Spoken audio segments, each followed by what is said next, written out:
¿Cómo ven, señoritas? Buenas tardes. ¿Cómo se encuentra ese espíritu combativo del cuarto A de medicina? ¿Todo Buenas bien? tardes, licenciado. Buenas tardes. Todo bien, Hola, hola, Kevin, Franz, Muy bien, perfecto, licenciado. Kevin. Bien. Claro que sí, hay que estar con mentalidad positiva siempre. Siendo jóvenes hay que,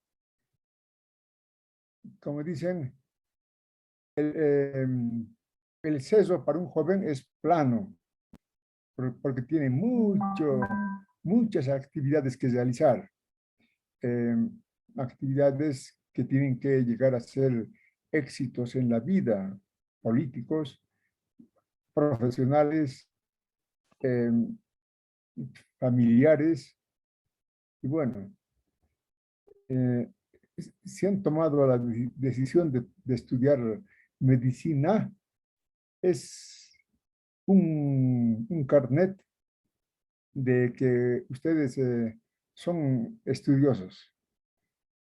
Es, ya, tengo 2 años ya de clases con medicina, entonces eh, he tenido muy buenos estudiantes en medicina. A ver, juventud, eh, la guerra, la guerra de Rusia y Ucrania eh, parece que está llegando a una, por lo menos a suspender la invasión. Eh, pero dicen los analistas que no hay que confiarse tampoco, porque en la reunión que tuvieron el día de ayer, determinaron suspender el ataque a Kiev, pero al resto de las ciudades seguirá el ataque. De todas maneras, la suspensión ya es una muestra de, por lo menos, de voluntad para terminar con la guerra. La guerra, ¿qué es la guerra? La guerra es la política, ¿no?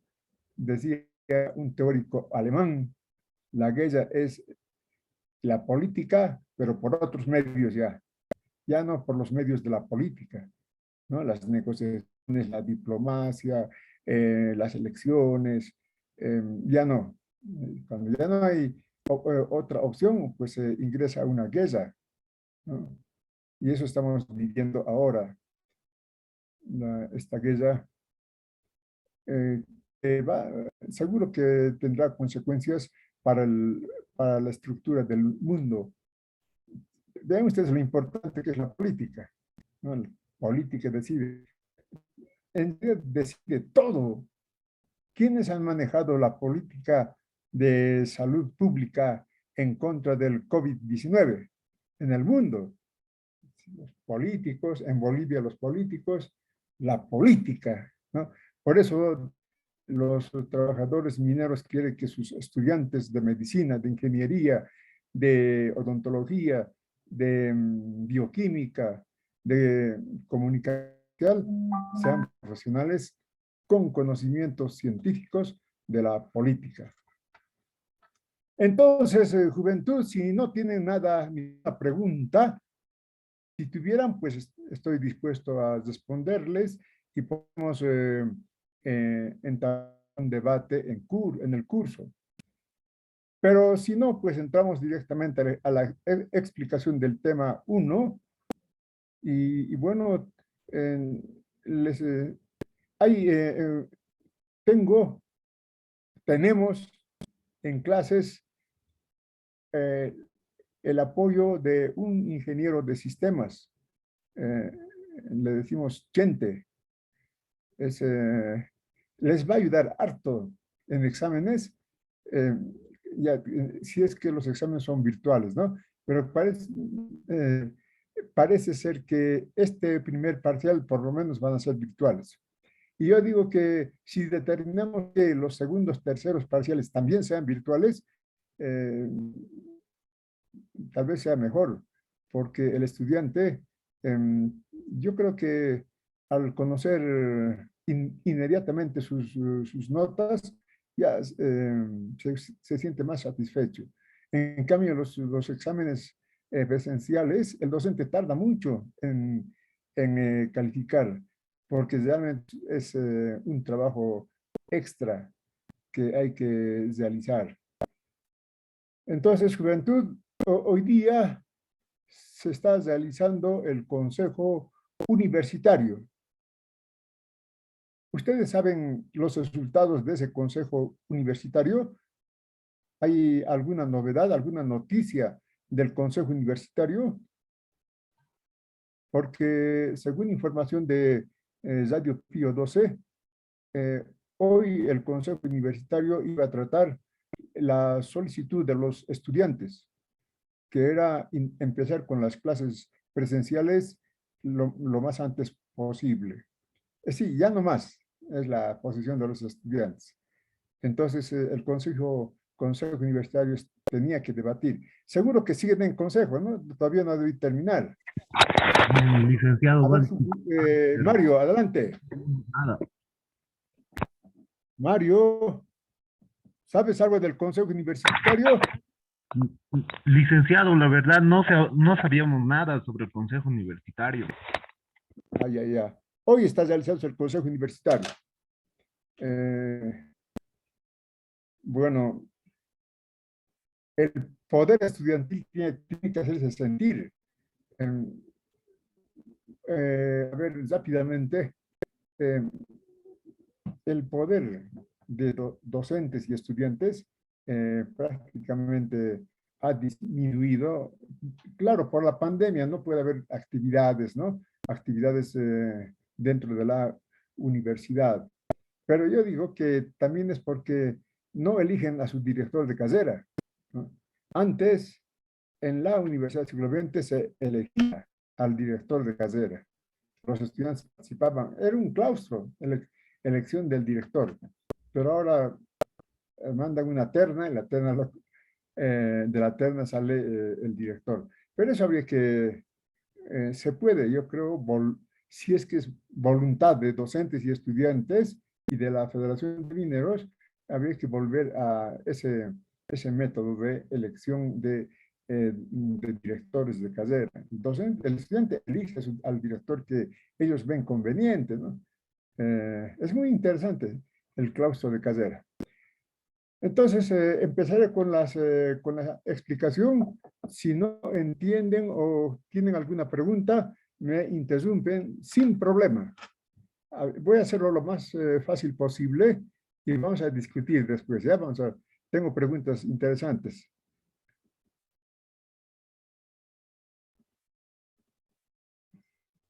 Entonces, empezamos con el tema 1, con la introducción al desarrollo político en la formación social boliviana.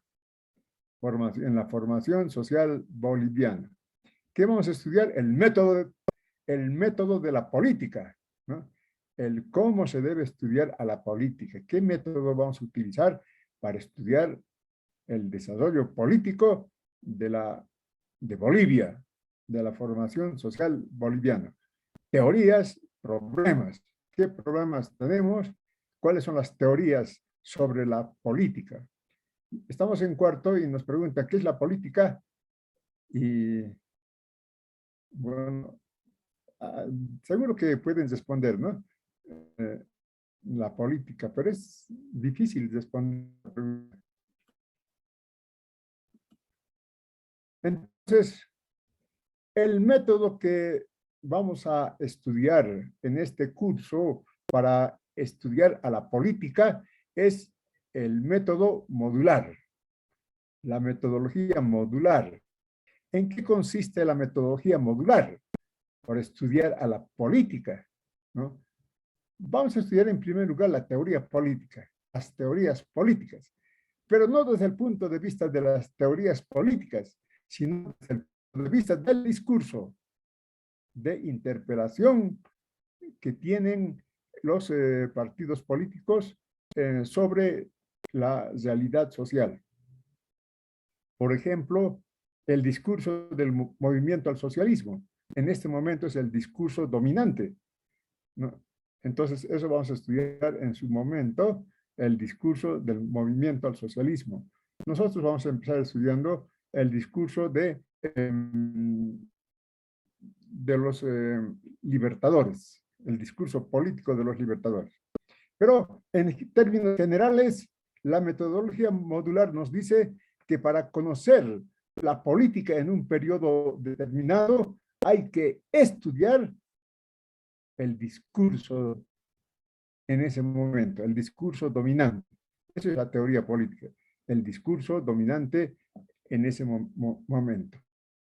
El discurso liberal, el discurso conservador, el discurso de la revolución del 52, el discurso del movimiento al socialismo, ¿no? Eso tenemos que, ustedes como futuros políticos, científicos, tienen que dominar todo eso. Los trabajadores van a ser muy felices si ven a sus médicos participando en política. También al estudiar la política, no debemos quedarnos únicamente en el discurso, sino tenemos que estudiar a las instituciones políticas. ¿Y cuáles son las instituciones políticas? ¿No? El Estado es la institución política más importante, ¿no? El Estado norteamericano, el Estado ruso, el Estado ucraniano, el Estado boliviano, el Estado peruano. ¿Cómo se estudia al Estado? A través de sus órganos, el órgano ejecutivo, legislativo, judicial. Los gobiernos departamentales también son instituciones de la política, ¿no? Los gobiernos departamentales, el gobierno de Santa Cruz, el gobierno de La Paz, el gobierno de Potosí, ¿no? El gobernador de Potosí, el gobernador de Santa Cruz, ¿no? Y,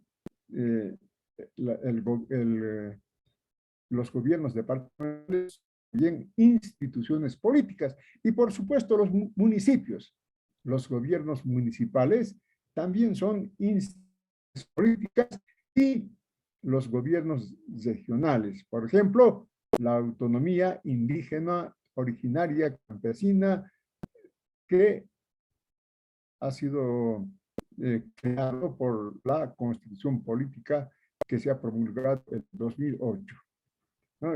Las autonomías indígenas, campesinas, originarias. Todo eso son instituciones políticas. O sea que la metodología moderna, hay que estudiar el discurso de interpelación, pero también hay que estudiar a las instituciones políticas para conocer la política en un momento determinado. Y hay otros dos elementos más que introduce la metodología modular. No solamente debemos estudiar el discurso de interpelación de los partidos políticos, no solamente debemos estudiar las instituciones políticas, también hay que estudiar a los actores políticos. ¿Y quiénes son los actores políticos? Los partidos políticos. Tenemos que conocer qué es lo que realmente los partidos políticos tienen en sus programas, en sus propuestas, cómo se organizan estos partidos políticos, ¿no? En este momento el movimiento al socialismo prácticamente ha aglutinado a todos los partidos de izquierda, ¿no? El Partido Comunista, el Partido Socialista, los diversos partidos comunistas que existen en el país, excepto el POR. El POR no ingresó, no ingresó, ¿no? Pero los demás partidos de izquierda están dentro de la estructura del MAS, ¿no? Entonces tenemos que conocer a los partidos políticos, ¿no? Al MAS como partido político también. En su momento estudiaremos eso. O sea que La metodología modular nos dice, hay que estudiar para conocer la política, en primer término, el discurso político, que es importantísimo. El discurso de la revolución del 52, el discurso del movimiento al socialismo, el discurso de los partidos políticos como comunidad ciudadana. Hay que conocerlo, el discurso.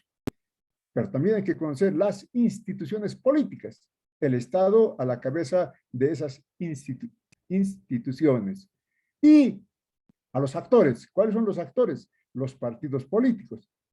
Y por supuesto, el desempeño de estos actores cuando entran al gobierno, las relaciones políticas y las relaciones políticas internas y las relaciones políticas externas. Por ejemplo, vamos a hacer un repaso, es que no podemos, el político que la universidad quiere, tiene que dominar las causas, los efectos de las diferentes guerras que hemos tenido. La guerra del Pacífico, la guerra la anterior semana hemos hablado de la guerra del Pacífico, ¿no? La guerra del Acre, la guerra del Chaco. ¿Por qué? ¿Por qué un Estado, ¿no?, decide ir a matar sabiendo que va a morir también, ¿no? ¿Qué es lo que pasa?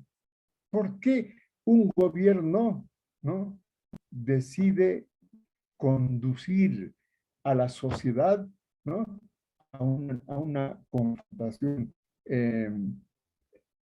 prácticamente suicida, ¿no? Porque yo creo que de una guerra nadie gana, ¿no? Entonces, vamos a estudiar esas relaciones externas del Estado. Aquí tenemos al sociólogo estudioso de la política más importante de Bolivia, ¿no? A René Zabaleta Mercado. No se puede ignorar a René Zabaleta Mercado. Es estudioso de la política nacional.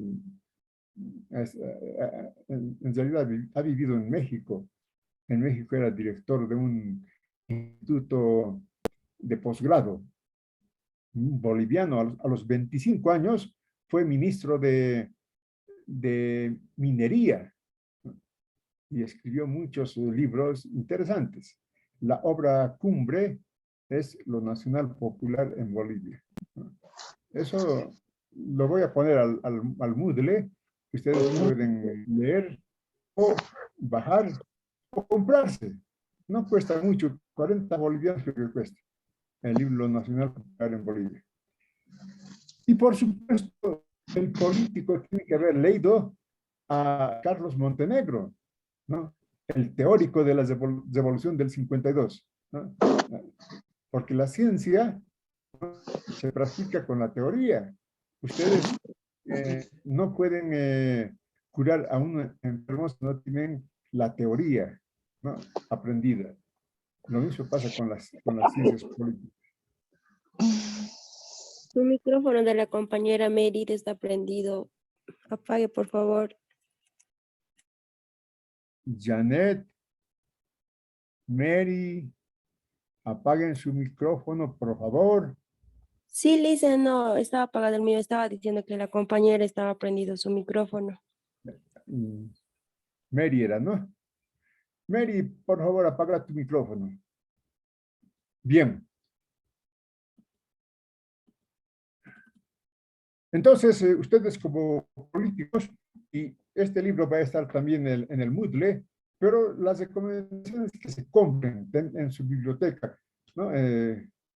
Como tienen libros de psiquiatría, de cardiología, también libros máximos de la política boliviana, el libro de René Zabaleta Mercado, cualquiera que se va a bajar el sombrero está leído a Zabaleta Mercado, ¿no?, a Carlos Montenegro, Y nosotros vamos a estudiar todo el año al texto del doctor Isaac Sandoval Rodríguez, que ha escrito justamente el catedrático de la Universidad Gabriel Gené Moreno, con experiencia bastante sobre la política. Es fundador de la carrera de Ciencias Políticas en la UMSA y fundador de la carrera de Ciencias Políticas en la Universidad Gabriel Gené Moreno. Ha fundado un partido político, ha dirigido un partido político nacional, ha participado en elecciones, un conocedor de la política. Vamos a estudiar su libro, todo el año vamos a estudiar su libro. Ese va a ser el libro de consulta, el libro base. Isaac Sandoval fue rector de la Universidad Siglo XX, ¿no? Saben, el el rector fundador de la Universidad Siglo XX. La última vez que le visité, hace ya 2 años,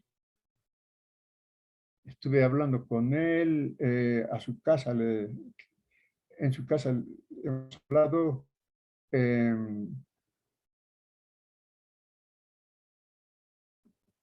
y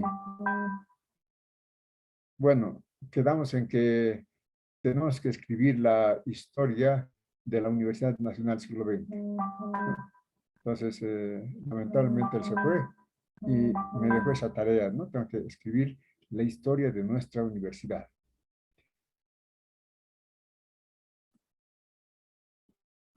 Entonces, vamos a estudiar, vamos a entrar al estudio de las teorías políticas. ¿Qué es la política? ¿No? A ver, ¿quién me puede decir qué es la política? Un ratito voy a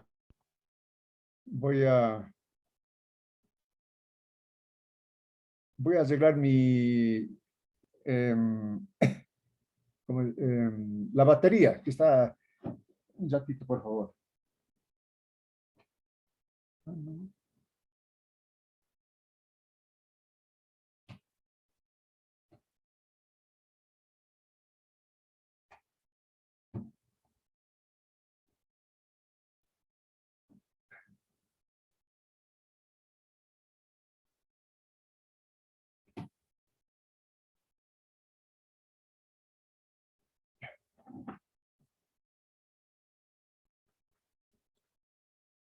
Ahora sí. Entonces, volvemos al... Ya hemos estudiado cómo se estudia la política, ¿no? A través de la metodología moral, es decir, estudiando el discurso de un periodo correspondiente, el discurso, estudiando las instituciones políticas, al Estado, a la cabeza, estudiando a los actores, a los partidos políticos y estudiando a las relaciones internas y externas del Estado. ¿Qué es la política? Preguntamos a estos estudiosos de la política. Nicolás Maquiavelo es el fundador de la ciencia política, ¿no? De la ciencia política. En la Edad Media ya escribió un libro clásico sobre la política, Nicolás Maquiavelo, ¿no? Y para Nicolás Maquiavelo la política es prácticamente sinónimo del Estado. O sea que cuando hablamos de política, estamos hablando del Estado. No puede haber política sin Estado, ¿no? Nosotros vamos a las elecciones, participamos en política, ¿para qué? Para elegir al gobierno que va a dirigir el Estado, o la gobernación, o al alcalde, pero son instituciones políticas, ¿no? Que todo eso es el Estado. Pero la institución que está a la cabeza de esas otras instituciones es el Estado con su poder ejecutivo, órgano ejecutivo, se dice ahora, ¿no? con su órgano legislativo y su órgano judicial.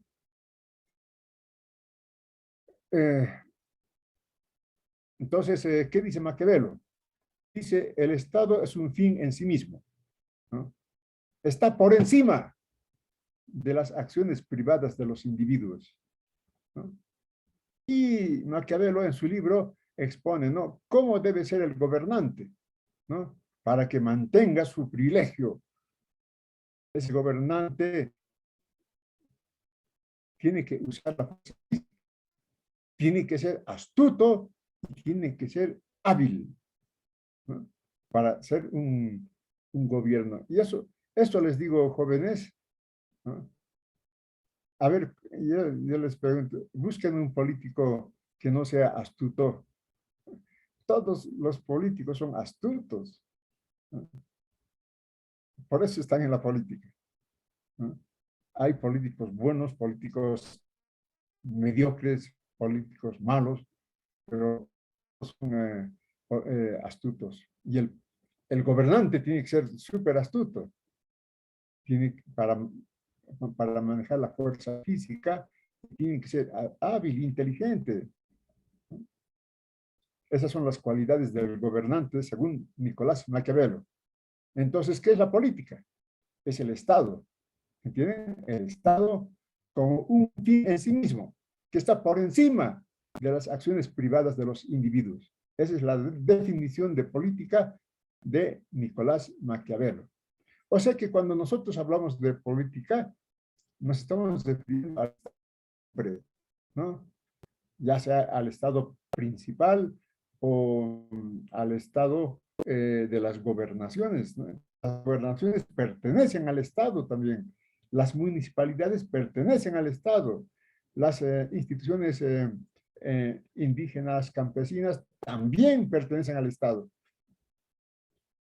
Política, Estado, ¿no?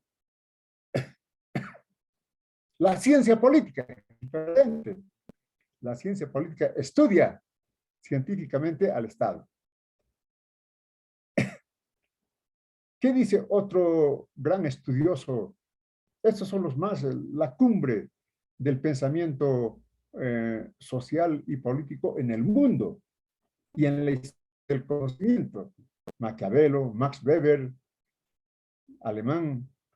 Dice, cuando habla de la política, miren, el Estado, ¿no?, debe entenderse como un instituto político de actividad continuada, ¿no?,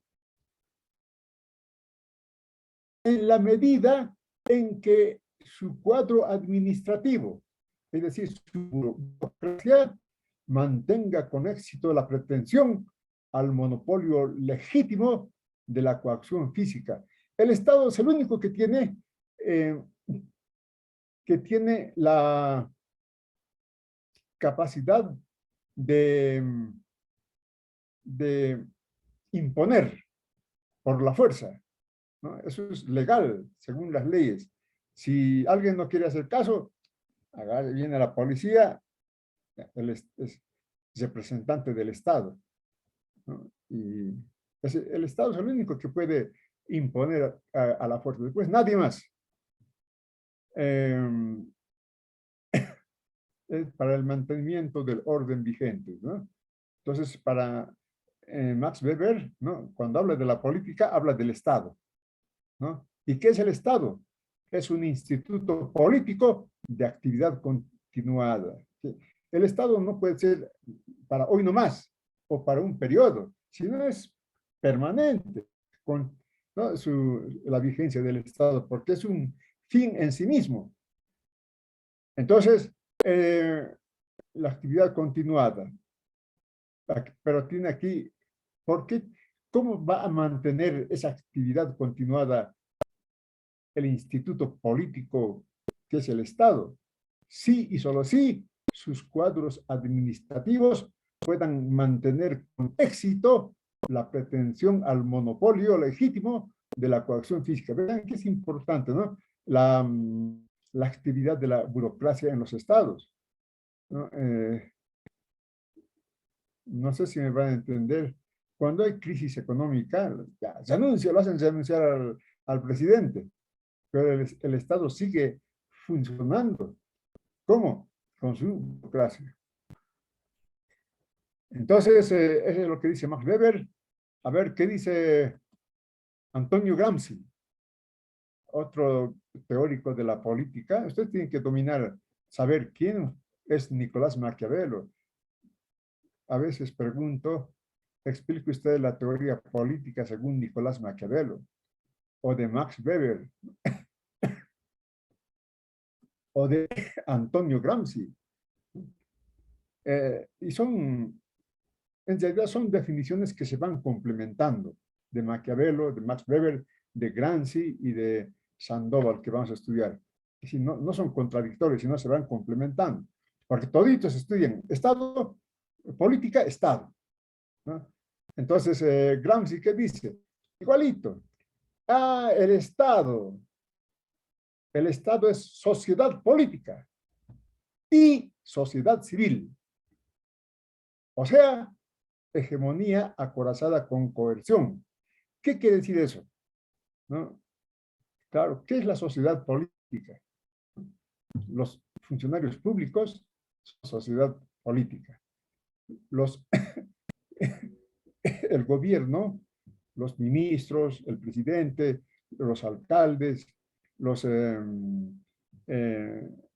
los miembros del legislativo municipal o del legislativo de las autonomías departamentales son miembros de la sociedad política. La policía y el ejército, miembros de la sociedad política. La universidad no es miembro de la sociedad política, es miembro de la sociedad civil. Las universidades pertenecen a la sociedad civil, los sindicatos a la sociedad civil, las organizaciones sociales a la sociedad civil, ¿no? Entonces, dice Estado, vean ustedes la definición de Gramsci, dice, no solamente es la sociedad política, ¿no? También es la sociedad civil, ¿no? Entonces, dice, y el Estado no puede manejar con su fuerza física.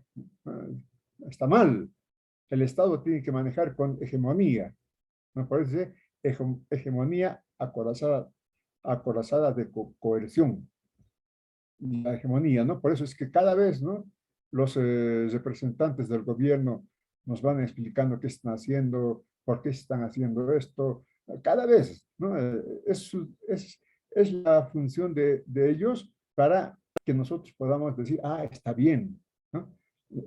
Para que gobiernen con hegemonía, ¿no? No es todo sacar al ejército, a la policía, a cada vez, no. Tienen que gobernar explicando lo que se quiere hacer, ¿no? Esa es la actividad del Estado, ¿no? Hegemonía acorazada de coerción. Entonces, para Gramsci, el Estado no es solamente el Estado, sino también es el Estado y la sociedad civil. Y claro, y los partidos políticos, ¿dónde actúan? En la sociedad civil, ¿no? En la sociedad civil para entrar a la estructura, a la superestructura del Estado, ¿no? A ver, ahora ya no hay mucha actividad. Cuando se fundó la universidad siglo XX, pero era, en las universidades estaba el Partido Comunista, el Partido Obrero Revolucionario, el Partido Por de Pie, ¿no? El Partido Marxista-Leninista. En la universidad, ¿no? Todos sus miembros estudiantes, ¿no? Eran miembros de los partidos políticos y había discusión política, ¿no? ¿Y para qué estaban ellos ahí? ¿No? Para convencer a los estudiantes y cuando haya elecciones, ganar las elecciones y poder ir como representante posiblemente ya a un municipio, ¿no? A ser elegido como representante del municipio. Entonces, así actúan los partidos políticos. en la sociedad civil, ¿no? ¿Para qué? Para llegar a la superestructura del Estado. Listo, un poco complejo lo de Gramsci, pero interesante, ¿no? Para Gramsci no solamente el Estado es sociedad política, sino también es sociedad civil.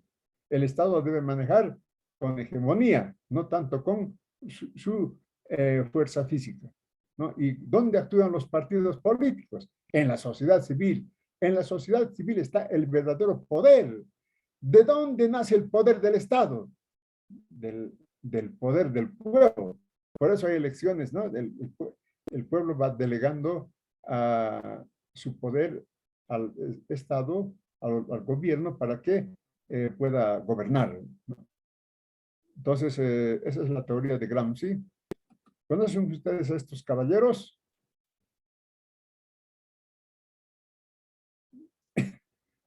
¿Saben ustedes que Aristóteles es la obra, es el hombre cumbre del pensamiento de la sociedad antigua, ¿no?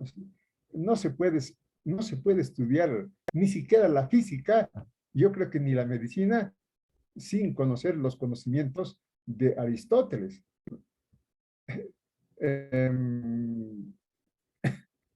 Yo estuve leyendo un libro de física, un físico teórico muy famoso. Ahorita no se acuerda su nombre, pero explica toda la física actual a través de las físicas, el desarrollo de la física. Y Carlos Marx es el Aristóteles de nuestro tiempo. Ni siquiera los grandes científicos en medicina ni en física se pueden igualar a Carlos Marx. Ernesto Che Guevara, médico de profesión, guerrillero de pasión, decía: el libro de Carlos Marx es un monumento a la inteligencia humana, El Capital de Carlos Marx. Ese es este hombre. ¿Y quién es este? Él modestamente dice, ¿no? Marx ha tocado el violín, ha llevado el primer paso. Yo he tocado el segundo paso, ¿no? Pero ambos, ¿no?, genios de la sociedad moderna. Y aquí tenemos justamente a Antonio Gramsci, que nos dice: el Estado es sociedad política y sociedad civil, ¿no? El Estado debe manejar con hegemonía, más que con coacción. ¿Dónde reside el poder? En la sociedad civil. Por eso los partidos políticos trabajan en la sociedad civil para estar en la superestructura del Estado. Y es el teórico del profesional orgánico, ¿no? Nos dicen, ¿no?, ustedes ya han 4 años en la universidad y van a estar muchos más años, ¿no?, haciendo posgrado. Bueno, el profesional nunca deja de estudiar. Entonces, les han dicho, ¿no? La Universidad Siglo XX forma profesionales orgánicos, con compromiso social, ¿no? Eso está muy mal. ¿Por qué está muy mal? Porque según el teórico del profesional orgánico, no hay profesional orgánico en general. No hay. Lo que hay es profesional orgánico, por órgano, que pertenece a un cuerpo, ¿no?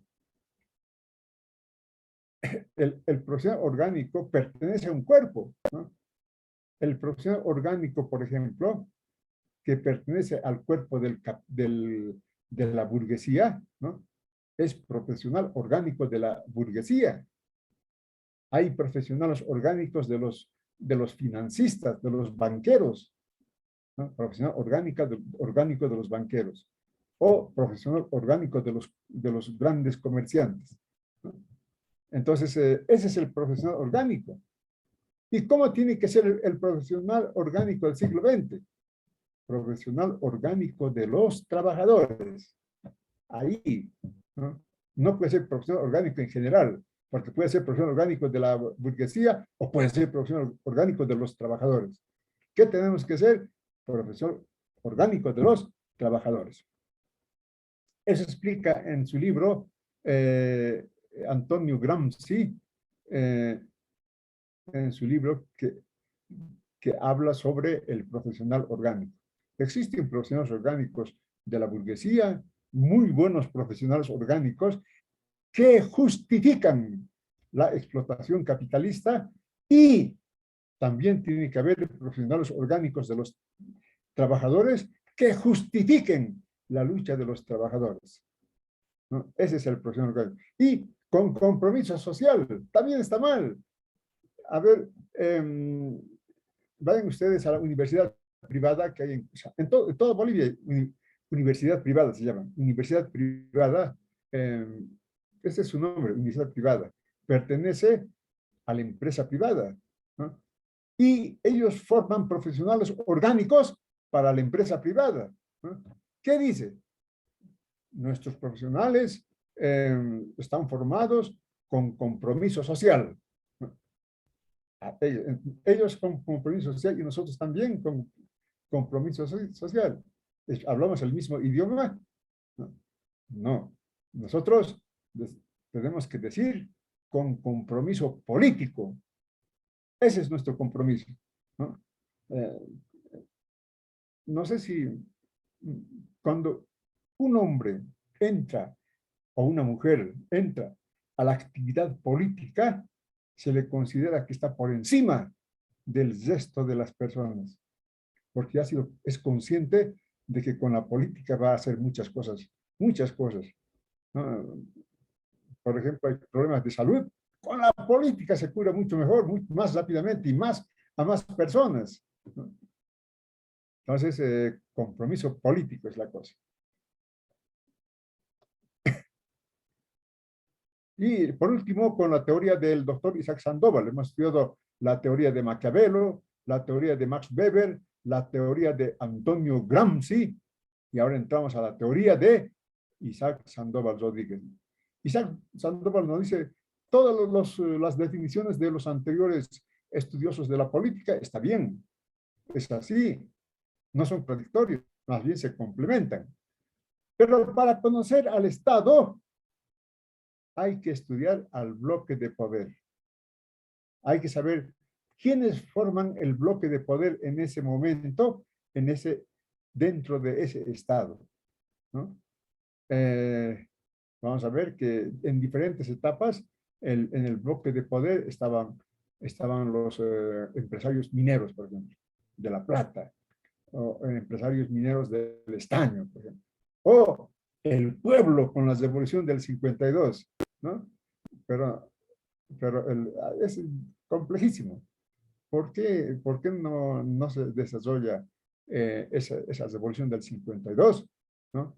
Entonces, porque estaba también dentro del bloque de poder la pequeña burguesía, que al final se va imponiendo la pequeña burguesía dentro de ese bloque de poder, ¿no? Entonces, ahora, ¿quiénes están en el bloque de poder? La cabeza visible en el bloque de poder actual son las organizaciones sociales, ¿no? Esa es la teoría de Sandoval, ¿no? Está bien, la política es el Estado, la actividad dentro del Estado, la actividad del Estado, eso es la política, ¿no? El Estado como eje de la política. Pero para conocer a ese Estado, tenemos que conocer quiénes forman el bloque de poder. Ahí vamos a conocer bien la naturaleza de ese Estado. Si sirve al pueblo o sirve a las clases que en ese momento tienen mucho poder, ¿no? Eso con calma vamos a estudiar. Ahora, por último,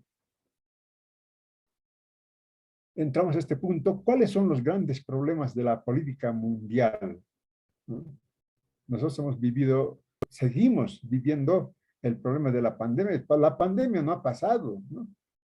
Es el día de antes de ayer en China, ¿no?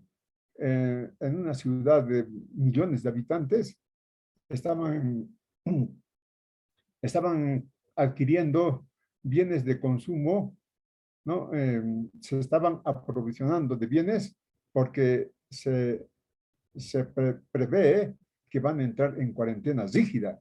En China, en China cumplen la cuarentena rígida disciplinadamente.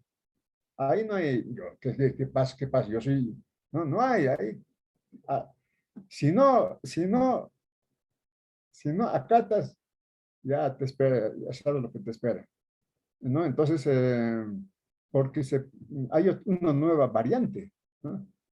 Y todavía Bolivia no ha llegado. Seguimos todavía con el problema de la pandemia, seguimos. Lo que se espera es de que este año ya venzamos definitivamente la pandemia, como tantas pandemias que hemos tenido, ¿no? Ustedes como médicos pueden, digo a mis alumnos que están en cuarto año, ya son casi médicos, ¿no? Cuasi profesionales. Entonces, ustedes saben que el cuerpo, la naturaleza del cuerpo humano crea su propio mecanismo de defensa, ¿no? Y contra el COVID, miren, en Bolivia se han vacunado 52% nada más, pero igual vamos a crear nuestro mecanismo de defensa, igual vamos a llegar a la inmunidad colectiva. Otros países ya prácticamente han levantado incluso las medidas restrictivas, ¿no? Y va a venir una nueva variante, pero ya están ellos preparados, ¿no? No hay mucho problema. Entonces, hemos sufrido, ¿no? ¿Cuáles son los problemas de la política mundial, ¿no? Según estos autores estudiosos, ¿no? Jacques Attali, Sigmund Bauman, me está informando que es posible que se corte el internet, ¿ya? Me van a esperar si se corta. Todavía no tengo la lista, ¿no? Pero yo tengo anotado quiénes están participando en clases. ¿Saben? ¿No? Una captura de pantalla, listo, ¿no? A través hay una lista de toditos ustedes. Entonces, los grandes problemas, ¿no? ¿Qué dice? Aquí dice, a ver, la política mundial es como un barco que navega en el mar en medio de grandes icebergs, ¿no? Que lo amenazan peligrosamente. ¿Qué son icebergs? ¿No? ¿Qué son icebergs? Un estudiante, a mí me gusta que los estudiantes me corrijan. Licenciado, no es iceberg, es iceberg. También es verdad, ¿no? ¿Qué son los icebergs? Seguramente van a encontrar en el celular, es esto. Grandes bloques de hielo en el mar. Entonces, estos autores comparan la política es como un barco, pero que se va a ir, que se va a chocar, ¿no? Corre el peligro de chocarse con estos grandes icebergs. ¿Y cuáles son esos grandes icebergs? ¿No? Dice, tenemos el iceberg financiero, o el iceberg financiero, ¿no? Ahorita no se habla mucho de los problemas financieros, porque dominan el mundo los financistas, pero como dominan el mundo, hacen lo que les da la gana. ¿Cómo es eso que les da la gana? Ellos manejan los estados. Entonces, por ejemplo, en el 2008, todo el mundo entró en una crisis financiera. ¿Cuál fue la causa de esa crisis financiera? Pues estos son los verdaderos ladrones, ¿no? Pues yo me he comprado una casa con una casa a crédito. El banco me ha prestado, ¿no? Entonces yo he firmado un documento para decirle que voy a pagar en tal, en plazos, todo eso. No, eso es lo correcto. Lo que no es correcto es que el banco agarra ese mi documento, ¿no? Dice, señores, este caballero me va a pagar a mí en 8 años $50, ¿no? Pero yo necesito $50,000. Vendo ese título, ¿no? Pero claro, nadie le va a comprar $50,000, ¿no? Bueno, ya te vendo en 40,000. De la nada está creando dinero, ¿entienden? Y este ejemplo es un ejemplo. Imagínense de miles o millones de prestatarios del banco y cómo los bancos han ido negociando esos créditos, esos títulos como dinero efectivo, ¿no? Han ido vendiendo y obteniendo dinero efectivo. Llega un momento en que se crea un vacío y crisis financiera. ¿Y quién paga la crisis financiera? Los estados, ¿no? Ellos, como dominan el Estado, ya, el Estado, $200,000 millones, ya, sin problema, ¿no? Ese es, ¿no?, el problema financiero del mundo, ¿no? ¿Cuál es el otro problema? El problema nuclear. Hace, creo que son 3 semanas, 3 semanas, el ministro de Relaciones Exteriores de Rusia dijo, cuidadito que se metan ustedes a Ucrania. Nosotros estamos invadiendo Ucrania y Occidente no tiene que meterse a Ucrania. Si se meten, empieza la Tercera Guerra Mundial. Ya, pues ya listo, ¿no? Porque el Occidente tiene mucho más armamento que Rusia. ¿Pero qué dijo? Pero la Tercera Guerra Mundial va a ser nuclear. Ahí sí que han, ¿no?, las intenciones de ayudar a Ucrania físicamente ya no, ha parado, ¿no?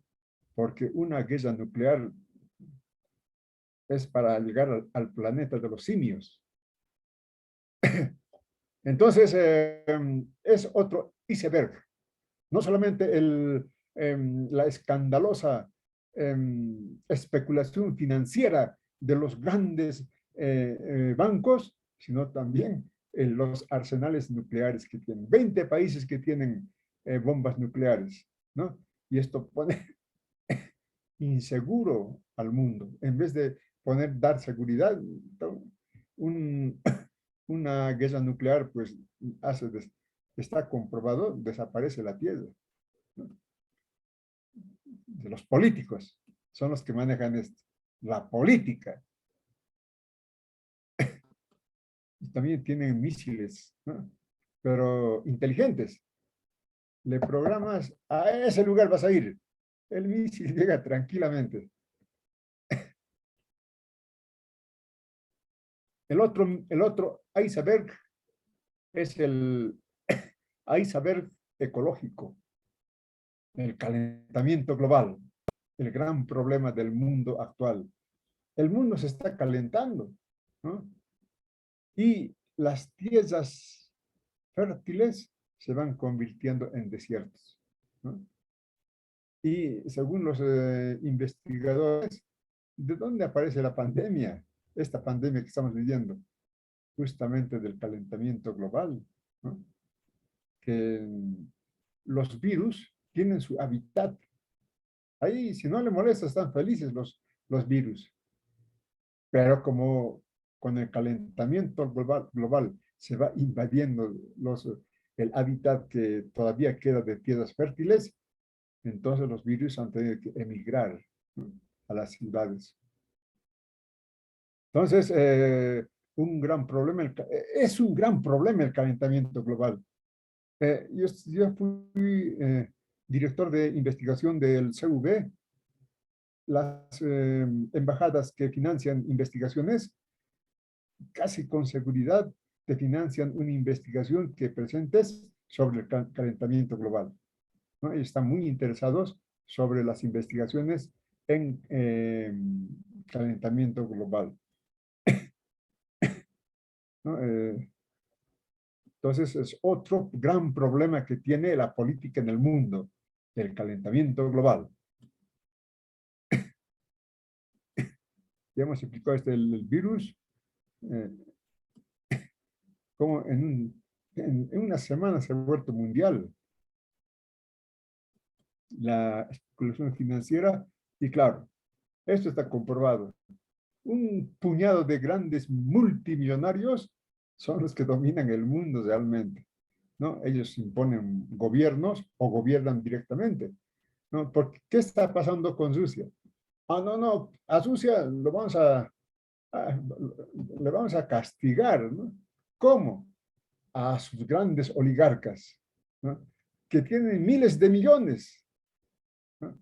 Así como estos caballeros, así de millonarios.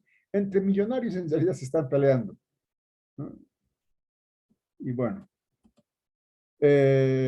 y por último, ya les he dicho, ¿no? Que tenemos que estudiar a Carlos Montenegro y a René Zabaleta Mercado como políticos de, de nivel superior.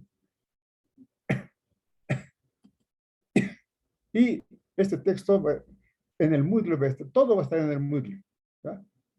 Entonces, ustedes pueden bajarlo. Todavía no estoy subiendo al Moodle porque todavía no me han habilitado. Yo digo, voy a tener que ir a hablar personalmente. Entiendo que se atrase. ¿Por qué? Porque a las carreras ya han habilitado, y a FPS todavía no, porque nosotros hemos entregado tarde, o nos han dado tarde la carga horaria, y hemos solicitado la habilitación del Moodle tarde también, en función de la carga horaria que tenemos. Por eso estamos siendo pacientes. Pero vamos a reclamar para la próxima semana ya. Entonces, este texto van a tener en el Moodle recomendación, pueden comprarse también, mejor si se compran o se fotocopian también. Ahora se pueden fotocopiar y les va a salir incluso más barato que el libro, ¿no? Todo esto lo voy a dejar en la fotocopiadora Ebenezer. Muy bien, juventud. Ese es el tema 1. Y como siempre no hay preguntas porque han entendido todo. No hay preguntas porque no han entendido nada. Eso se entiende, ¿no? Porque van a ir entendiendo poco a poco, ¿no? Eh, pero es un tema central, el método de la política, ¿no? ¿Cómo se estudia la política? Con la metodología modular. ¿Qué hay que estudiar? El discurso. ¿Qué hay que estudiar? Además del discurso, tenemos que estudiar las instituciones políticas, a los partidos políticos y las relaciones internas y externas del Estado, ¿no? Así se estudia la política, así vamos a estudiar. Nosotros ya la próxima semana con el proyecto político de los libertadores, ¿no? Y rápidamente vamos a estudiar todo. Vamos a llegar hasta el proyecto político del movimiento al socialismo. Y vamos a tener un, un, un trimestre libre. Ese trimestre se lo vamos a dedicar al estudio de la política actual, a la coyuntura política actual. Muy bien, juventud. No hay preguntas, entonces yo les preguntaré. Dentro del hay saber,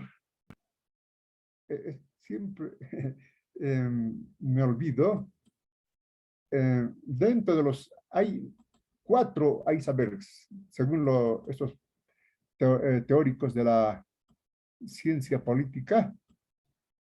Lo que pasa es que no se ha puesto la, los, la fotografía. Aquí está. El financiero y el hay saber social. ¿En qué consiste el hay saber social? ¿En qué consiste el hay saber social? ¿No? Tenemos hay saber nuclear, financiero y ecológico. Y el social. Dicen que en el mundo, ¿cuántos habitantes hay? ¿Saben?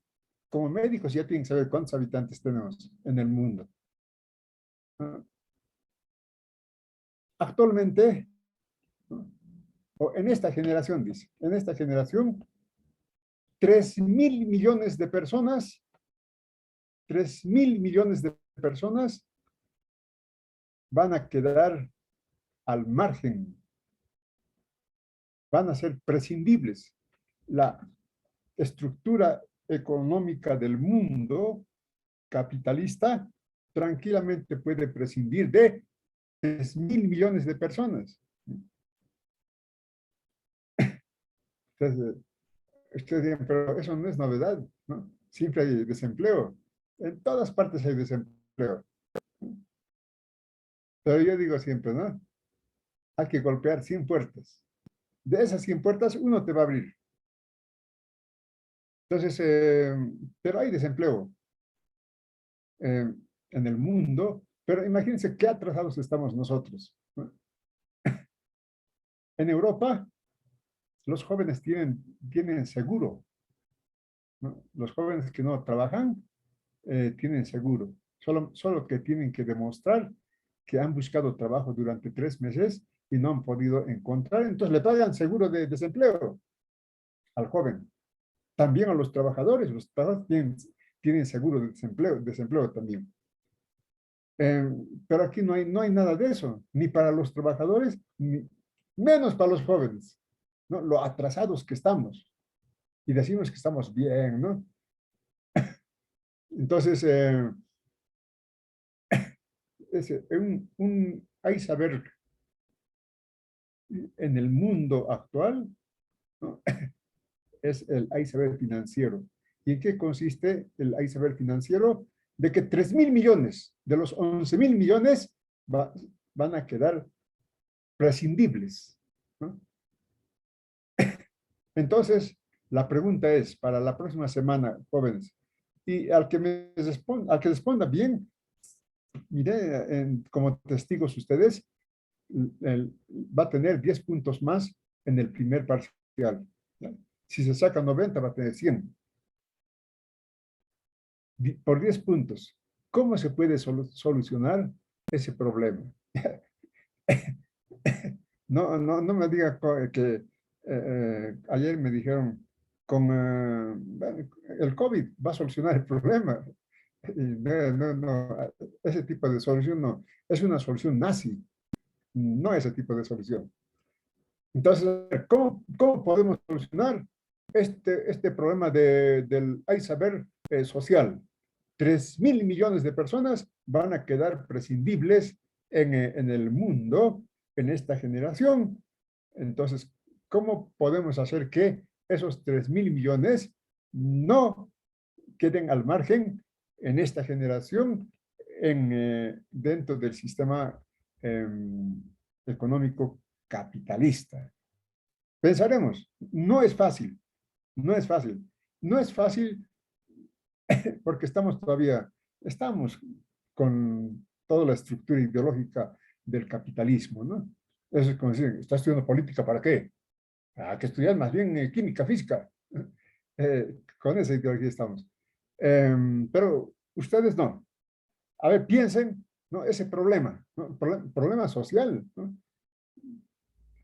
3.000 millones van a quedar prescindibles, ¿no? En esta generación, ¿no? ¿Cómo se puede solucionar eso?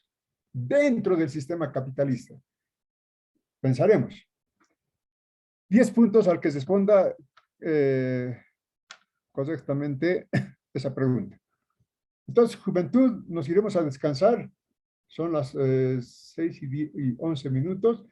Si no hubiera preguntas, nos iremos a descansar. Si hay preguntas, pues encantado, les respondo. Ya van a haber preguntas cuando estemos estudiando la política, tan interesante que es la política en Bolivia.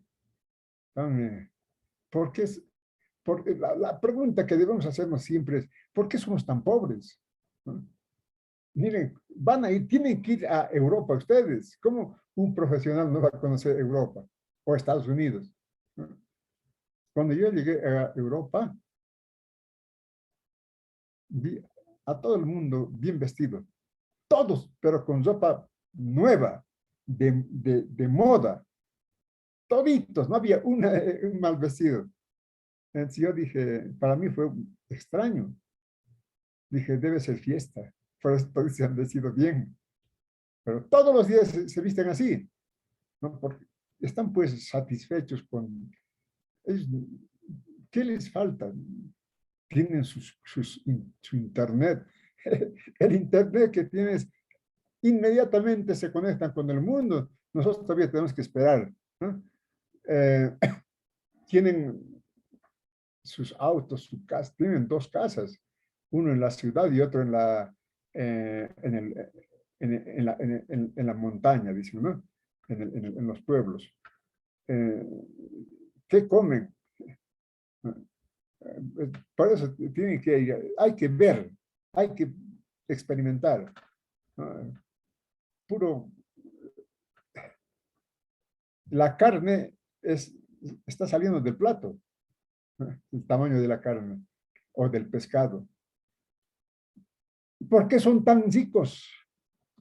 ¿Y nosotros por qué somos tan pobres? Esa es la pregunta que vamos a querer explicar en todo el curso, ¿no? ¿Qué ha pasado? ¿Qué nos ha pasado? Hasta Perú. Perú ha tomado la delantera. Ni hablar de Chile, ¿no? ¿Qué ha pasado en Bolivia? Licenciado, buenas tardes. Buenas tardes, Mario. Disculpe, es por la corrupción que hay en el país, prácticamente por eso prácticamente no salimos adelante. El político que entra no es patriota, es un vendepatria. Todos entran al poder a robar. Ni Evo Morales, mira, ha aparecido con el Banco Unión a su nombre, sí, como mira, beneficiario. Los grandes corruptos son los multimillonarios. Ellos, ¿cómo? ¿No? Crean dinero de la nada, ¿no? Por, por deudas que tengo yo, sí, por haber prestado yo dinero y tener deudores, de eso yo voy convirtiendo dinero efectivo antes de que me paguen ellos, ¿no? Eso es una gran corrupción. Corrupción todo el mundo ha tenido. No hay un país que no sea corrupto, que no haya sido corrupto o que tenga corrupción. La corrupción, según las Naciones Unidas, es prácticamente un problema que está incrustado en todos los estados, ¿no?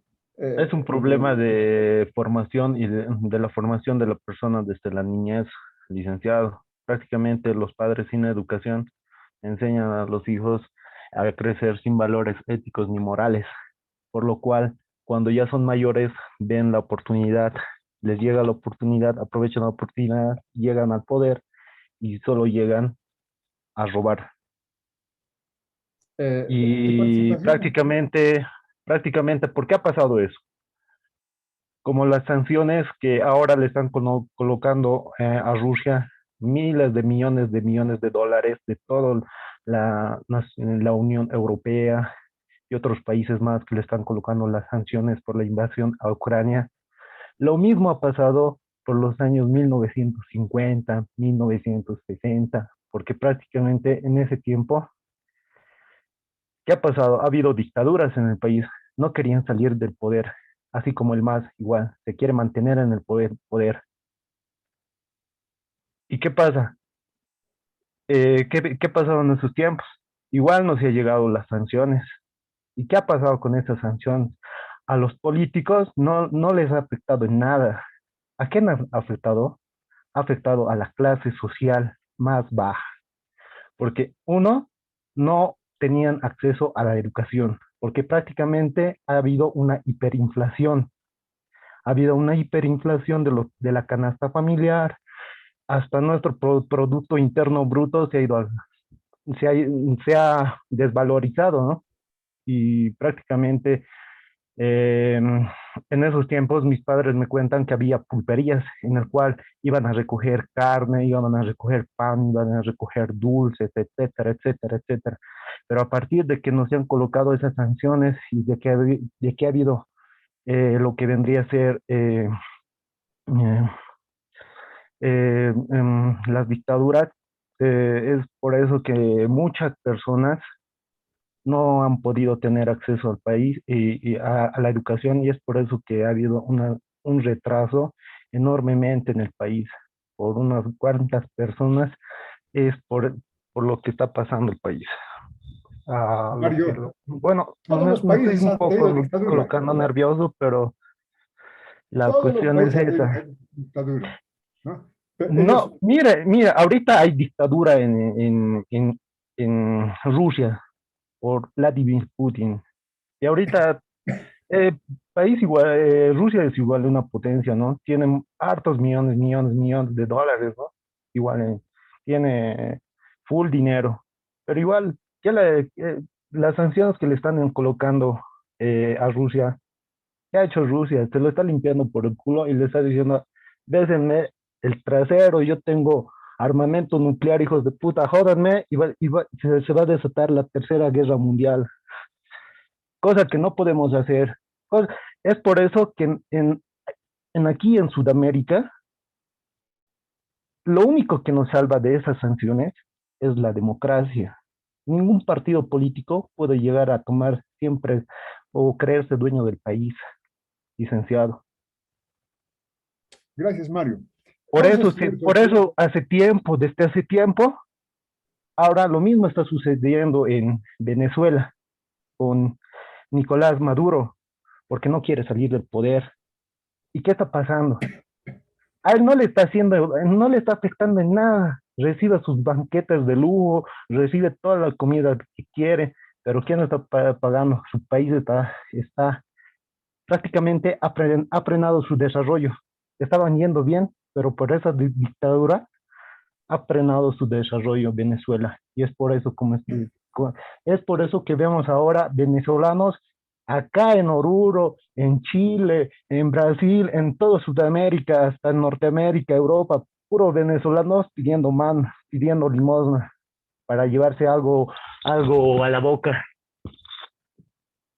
Y están caminando con sus hijos en las calles, en vez que estén sus hijos en el colegio, estudiando, preparándose, porque ¿qué es lo que aporta lo que vendría a ser el desarrollo a un país?